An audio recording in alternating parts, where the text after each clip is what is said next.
주님은 나의 최고봉. 오늘 진정한 자유함이라는 제목으로 같이 묵상 함께 나누도록 하겠습니다. 먼저 하나님의 말씀은 그러므로 아들이 너희를 자유롭게 하면 너희가 참으로 자유로우리라. 요한복음 8장 36절의 말씀이죠. 아들이 너희를 자유롭게 하면 자유로우리라. 이 부분 속에서 저희가 생각해 볼 수 있는 것은 진정한 자유가 뭐냐라고 하는 거죠. 우리가 진정한 자유라고 하는 부분을 잘 이해하는 것이 아니면 이 자유가 방종이 되고 방황이 되는 것을 보게 돼요. 그래서 우리가 예수 안에서 진정한 자유가 무엇인가라고 하는 것을 이해할 필요가 있어요. 첫 번째로 우리가 생각해 볼 수 있는 것은 이건 방황이 아니다. 이것은 굉장히 중요하죠. 자유가 방황하고 다르다는 거죠. 너무 당연한 이야기인데 우리는 방황을 자유라고 여기는 경우가 많아서 이 부분에 대해서 우리가 좀 더 먼저 생각해 볼 필요가 있다라고 하는 것을 먼저 말씀드립니다. 보면 하나님은 우리를 죄로부터 구원하셨다. 그렇죠? 이것으로 말미암아 우리가 자유롭게 되었어요. 내가 자유를 얻은 거죠. 그런데 이 자유를 우리는 이런 자연적인 삶을 하나님께 희생제물로 드려라. 이게 우리가 할 일이다. 이렇게 말씀하거든요. 그러니까 그러려면 우리가 뭐하러 자유를 주셨나. 죄로부터 구원하셨다. 그래서 우리가 이런 자유를 얻었는데 근데 우리가 이런 자연적인 삶을 하나님께 희생제물로 드리라 라고 하는 건 그러려면 뭐하러 우리 가운데 자유를 주셨나 라는 생각이 들죠. 근데 왜 하나님께 희생제물로 우리가 드려야 되는가? 어렵게 얻은 자유인데 이런 부분을 우리가 좀 더 생각해 보려고 해요. 자, 개별성이라고 하는 이 부분들, 이 개별성이라고 하는 부분은 하나님께서 우리를 지으실 때 엄청난 영향을 가질 수 있도록 하나님께서 지어주셨어요. 그래서 어떻게 보면 죄와 우리의 개별성, 그러니까 굉장히 자기중심적인 이런 부분이죠. 어떻게 보면 개인적인 교만 이렇게 볼 수 있어요. 이 개별성은 우리로 하여금 하나님께 나아가는 것을 막아요. 예. 그래서 하나님이 우리를 죄에서 구원하셨지만 이 개별성이라고 하는 자기 중심의 이런 삶의 모습이죠. 하나님과 동떨어진 이런 의미에서의 개별성. 개별성으로부터 우리가 구원받는 것. 이것으로 인해서 우리가 자유함을 얻죠. 그래서 우리가 하나님께 산 제물로 우리가 드리는 희생 제물로 우리가 드리게 될 때 비로소 우리는 영적인 삶으로 변화돼요. 그러니까 이 자연적인 삶, 본성에 끌려다니는 이런 삶에서 영적인 삶으로 변화되는 것은 이런 하나님 옆에 희생 제물을 기꺼이 내가 희생 제물로 드릴 때 가능한 것이죠. 어떻게 보면 우리가 하나님의 이 명령 그리고 하나님이 우리 가운데 말씀하신 이 하나님의 말씀에 우리가 이 순종하지 못하는 이 부분은 이런 우리가 자유함으로 인해서 이제 너희를 자유롭게 하리라. 자유롭게 하면 우리가 이제 자유함을 얻잖아요. 이것으로 인해서 얻게 된 이 자연적인 이 개별성, 이 개별성을 우리가 하나님께 기꺼이 내어드리지 않으면 이 개별성으로 인한 우리의 자연적인 삶, 본성에 충실한 이런 삶으로는요, 하나님의 명령을 온전히 따를 수 없고 오히려 그것에 방해가 되는 것이죠. 그래서 우리 자신을 훈련해야 돼요. 훈련.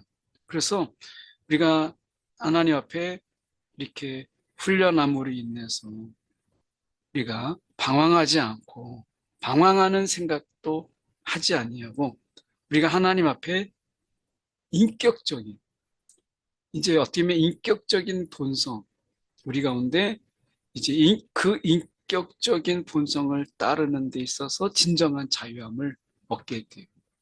그러니까 이제 자유라고 하는 부분은 자기중심.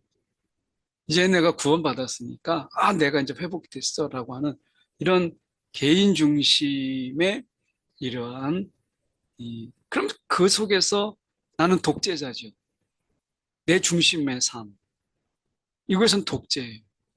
내가 원하는 건 맞고, 내가 원하는 건 맞고, 내가 원하는 거는 내가 쟁취해야 되고, 내가 생각하는 게 맞고, 다른 사람은 다 틀리다. 이게 이제 독재적인 거죠.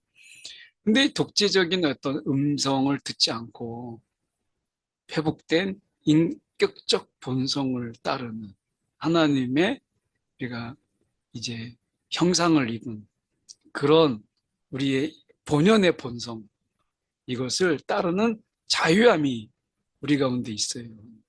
그래서 우리는 이러한 생각과 이론에 우리가 사로잡히지 않도록 하나님의 그 말씀을 따르려고 하는 이런 우리가 처음부터 우리가 지음받을 때 하나님의 형상대로 지음받았잖아요.